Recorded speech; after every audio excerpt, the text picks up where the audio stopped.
Hello and welcome. This is Michael Annis, and you're listening to episode 89 of the Space Rocket History Podcast. And now, the death of Chief Designer Sergei Pavlovich Korolev. Sergei Pavlovich Korolev was the mastermind behind the Soviet space program. He was often referred to by the initials of his first two names, SP, or by the title of Chief Designer. For those on the Soviet space program, there was no higher authority. Korolev had the reputation of being a man of the highest integrity, but also of being extremely demanding. His power, influence, and responsibilities during the 1950s and 60s were all-encompassing. Not only was he in charge of all space-related issues, he was also in charge of some of the design of rockets for military purposes. He oversaw the design and testing of communications and surveillance satellites too. Although he delegated responsibility for each program to trusted designers in separate engineering bureaus, his workload was enormous.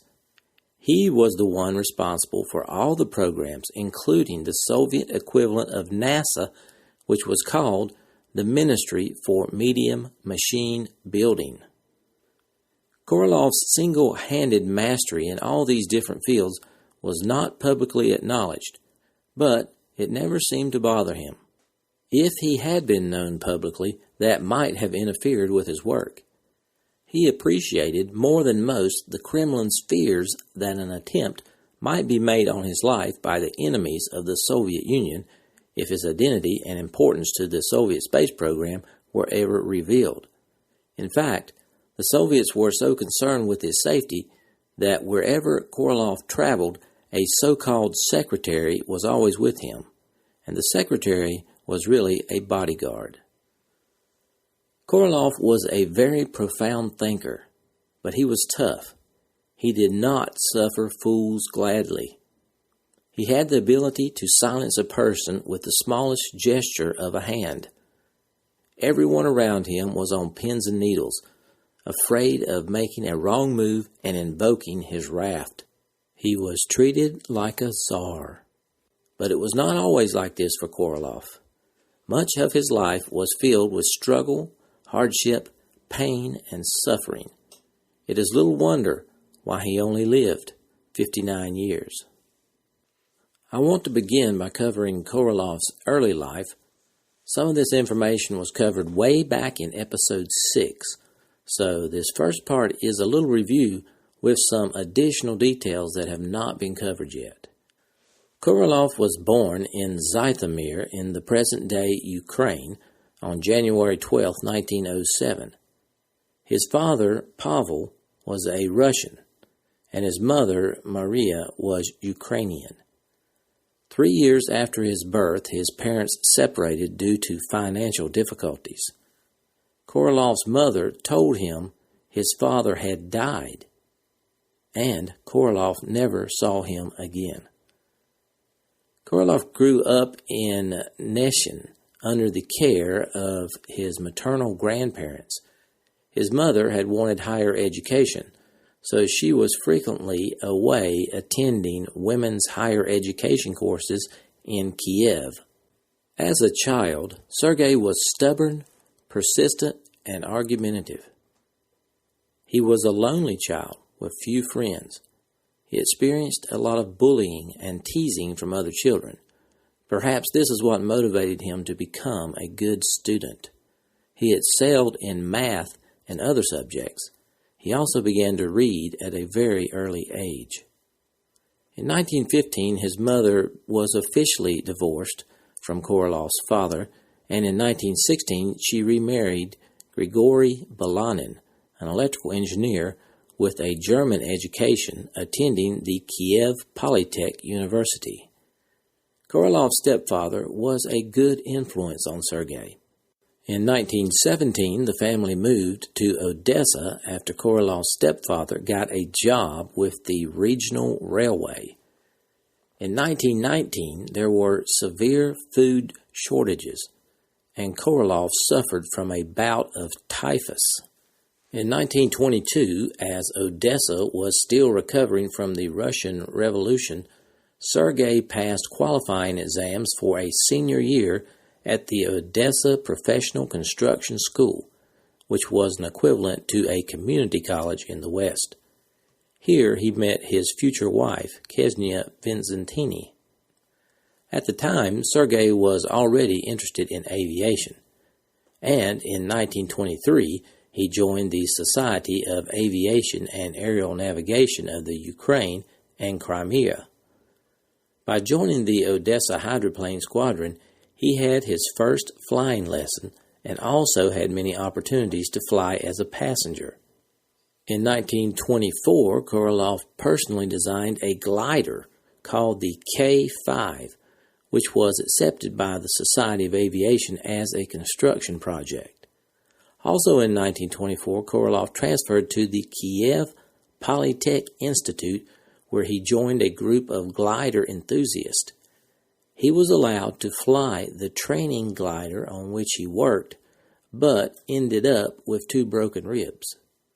2 years later, before his 20th birthday in 1926, Sergei Korolev moved to Moscow to study at the prestigious Bauman Institute, which was the rough equivalent of MIT in the U.S. Until 1929, Korolev studied specialized topics in aviation at the school. He lived with his family, who had moved to Moscow in what were typical but crowded conditions. In addition to his studies, Korolev had many opportunities to fly gliders and powered aircraft, and he reveled in the experience. He also designed a glider in 1928 and flew it in a competition the next year. During 1929, the Communist Party had decreed that the education of engineers be accelerated to meet the country's urgent need for their skills. Korolev could obtain a diploma by producing a practical aircraft design, and had the design completed and approved by the end of the year. His advisor was none other than Andrei Tupolev. Korolev graduated from Bauman in 1929. In 1930, he finally earned his pilot's license. During that year, he became interested in the possibilities of liquid-fueled rocket engines. At this time, his interest was primarily in aircraft. He saw the potential for use of these engines to propel airplanes. But one day, while he was flying around, he looked up and wondered what was beyond the point of where he could take his plane and how he could get there. This was probably where his interest in space began. In 1931, he was finally wed to Ksenia Vincentini, a woman he had been courting for 7 years. He had proposed marriage to her much earlier, but she had declined because she wanted a higher education. Also in 1931, he joined the Central Aero and Hydrodynamics Institute. And in July 1932, Korolev was appointed chief of Jet Propulsion Research Group, and that was called GIRD, G-I-R-D. It was one of the earliest state-sponsored centers for rocket development in the Soviet Union. In 1933, the group was reorganized into the Jet Propulsion Research Institute, where Korolev worked as deputy chief of the institute. In 1933, the group accomplished their first launch of a liquid-fueled rocket. And in 1934, Korolev published the work Rocket Flight in the Stratosphere. In April of 1935, Korolev's wife gave birth to their daughter, Natasha. In 1936, they were able to move out of his parents' home and into their own apartment. But Korolev and his wife had careers, and Sergei was always spending long hours at his design office. By now, he was chief engineer at the Jet Propulsion Institute. The team continued their development work on rocketry with particular focus on the area of stability and control. They developed automated gyroscope stabilization systems that allowed stable flight along a programmed trajectory. Korolev personally monitored all key stages of the programs and paid meticulous attention to detail. In 1938, Korolov's good times and success abruptly ended. It was the time of Stalin's Great Purge. Korolev was arrested by the NKVD. And now the story gets a little more interesting. The following information comes from Alexei Leonov's book, Two Sides of the Moon. Leonov and Yuri Gagarin talked with Korolev a few days before he died. This is how Korolev described his experience during the darkest days of his life. A car arrived late one night in April 1938 at his apartment. He was bundled into the car so quickly that he was unable to say a proper goodbye to his 3-year-old daughter, Natasha, or to her mother. He described the torture and beatings that followed as he was questioned endlessly by a young member of the secret police. It went something like this. "Do you want some water?" his interrogator asked. And he said yes. As he was being handed a glass of water, the interrogator smashed the water jug over his head with the taunt, "You scientists are so weak, a water jug can make you faint." When it came time for his trial, he was marched along a maze of corridors before being brought to a halt in front of a pair of double doors. The doors opened, and he saw at the rear of a brightly lit room a table at which sat 3 men, all prominent members of the Communist Party. At first, Korolev said he felt relieved because he knew who the men were. In the center was People's Commissar Clement Voroshikov. Later these men, which became known as the Emergency Three, were exposed as having masterminded many of the purges of Stalin's Great Terror. But at the time, Korolev believed Voroshikov would give him a fair trial. It was only when Voroshikov asked Korolev to hand over the document detailing his alleged crimes that Korolev realized a document had been placed in his hand. It was read aloud. He was accused of inflating the cost of reconstructing a building where an agricultural institute had been based in order to set up a new institute for rocket engineering and space technology. Voroshikov asked if he was guilty. When Korolev denied the charges, one of the 3 men shouted, "All you men say you're not guilty. Give him 10 years." The so-called trial had lasted less than a minute. Many years later, after Korolev had risen to prominence, someone within the KGB showed him the document laying out the grounds on which he had been condemned. Korolev said he had known those who wrote the document, but he would not say who they were, although there was speculation later that Valentin Glushko, another rocket engineer who went on to become a bitter but highly respected rival of Korolev's, had a hand in it. After his trial, Korolev was sent to a brutal prison camp in far eastern Siberia.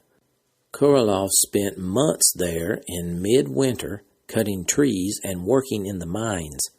It was back-breaking work. The extremely harsh conditions led to a permanent deterioration in his health. But as the Second World War gathered pace, a call went out for rocket scientists to be recalled to Moscow. One of those responsible for gathering them was Valentin Glushko. Korolev described in vivid detail the morning he left prison. The other prisoners gave him a warm hat, coat, and gloves. He recalled how the huge prison gates had opened and how, as he started walking away in bright sunlight, he looked back and saw all those who had to remain in that awful place. He had no money, but managed to hitch a lift with a passing truck, whose driver insisted that he hand over his boots as payments. In return, He was given the driver's ragged shoes. On arriving in Magadan, Korolev found that the last boat of the season had already left for the mainland. The boat later sank in a heavy storm. That was the first in a series of incidents that convinced Korolev he was privileged with some sort of supernatural protection. It was another 6 months before the shipping lanes would be free of ice and open to navigation once more. Korolev was stranded. He described how he wandered looking from place to find a place to sleep as the temperature sank to minus 40 degrees C. While searching for shelter, he came across a fresh loaf of bread lying on the path between two army barracks where more prisoners were being held before being sent to the gulag. He devoured the bread and then managed to smuggle himself into one of the barracks. When he woke the next morning, he asked the prisoners who had thrown a fresh loaf of bread into the street. They laughed. No one in such harsh conditions could afford to throw food away, and there was no bakery nearby. Korolev was not a religious man, but he took it as a further sign that some divine force was protecting him. In order to survive until he could take a ship out of Magadan, Korolev worked as a laborer, helping a carpenter and a cobbler. At the end of May, he took a boat to Nakoda and then boarded a train for Moscow. But by then he was so ill that he was bundled off the train at Khabarovsk. It was feared he was about to die. His body was swollen with scurvy. His gums were bleeding, and his teeth were falling out. A local took him to a home of an old man, a healer, on the outskirts of town. The old man put Korolev on the back of a cart and drove him into the hills, which now was free of snow. The hills were carpeted with fresh herbs. Barely able to swallow, Korolev chewed some of the tender herbs until his gums bled. The potent vitamin C from the herbs performed a small miracle. A week later, he was well enough to board a train to Moscow again. When he arrived, however, he was not allowed to return home to his family. He was taken to an isolated building on the banks of the river Yazur, where other outstanding scientists were being held. It was comfortable, but it was a prison nonetheless, where scientists, intellectuals, and engineers were held on the grounds that they were being protected by the state. It was cruel, but it was done to guarantee their safety, because it was known that Nazi Germany had hatched many plots to assassinate leading Soviet scientists and military figures. For the first few years of Korolev's detention, he and the other inmates were not allowed to see their families or friends, even though they could see their homes in the distance if they climbed to the 11th floor. They could communicate with their loved ones by letter. There were no cells in the prison. The men were accommodated in large dormitories.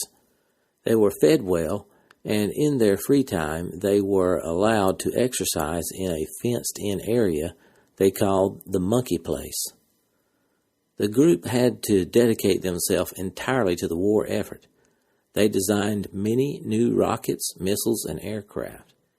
It was not until the end of 1944 that they were free to return to their families. This concludes Korolev's account of his experience in the Gulag and penitentiary lasting from 1938 to 1944. In 1945, things began to look better for Korolev. He was commissioned a colonel in the Red Army, and he flew to Germany in September to join other Soviet colleagues gathering information on the V-2 rocket, which had been developed by the von Braun team during the war. Von Braun himself was already in the United States. When German technical specialists snatched from the East German Soviet zone were brought to the Soviet Union to work on missile technology, one group worked under Korolev. But by 1950, the Germans were being sent back to their homeland, and Korolev was leading the effort to redesign, build, and test the world's first ICBM, the R-7. Korolev believed that the World War II V-2 missile liquid propellant technology could not be extended significantly, and preferred to work on his own designs. In 1952, Korolev joined the Soviet Communist Party. It was a tactical necessity if he was to request money from the government for future projects.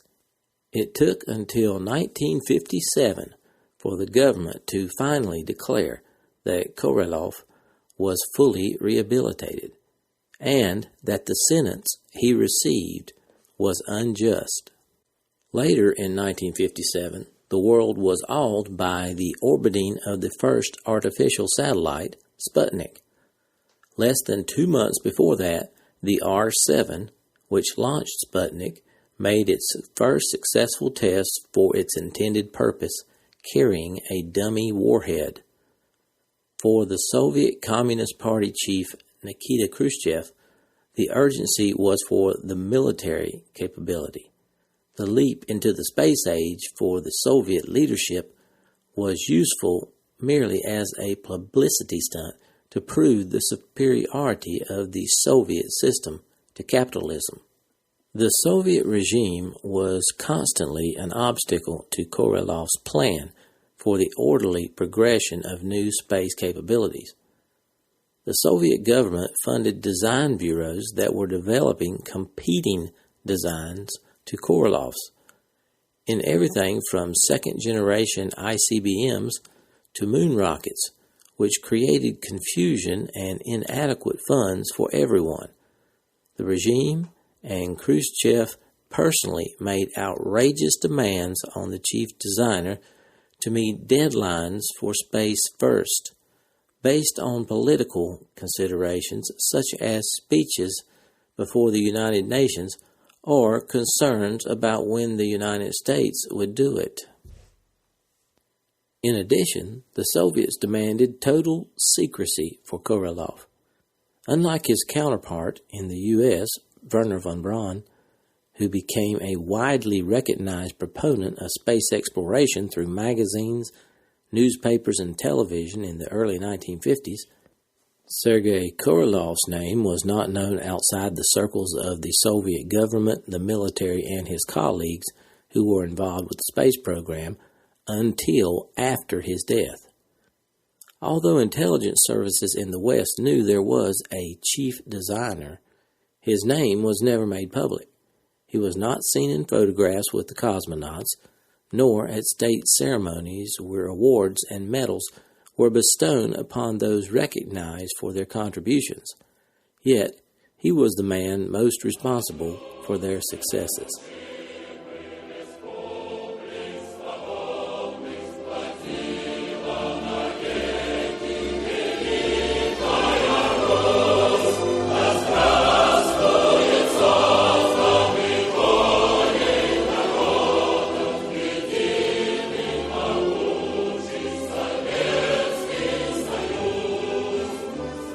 Thanks for listening to this archive episode of the Space Rocket History Podcast. If you are financially able, please support the podcast by going to the homepage, spacerockethistory.com, and clicking on the orange Donate button or the Patreon link. Thanks.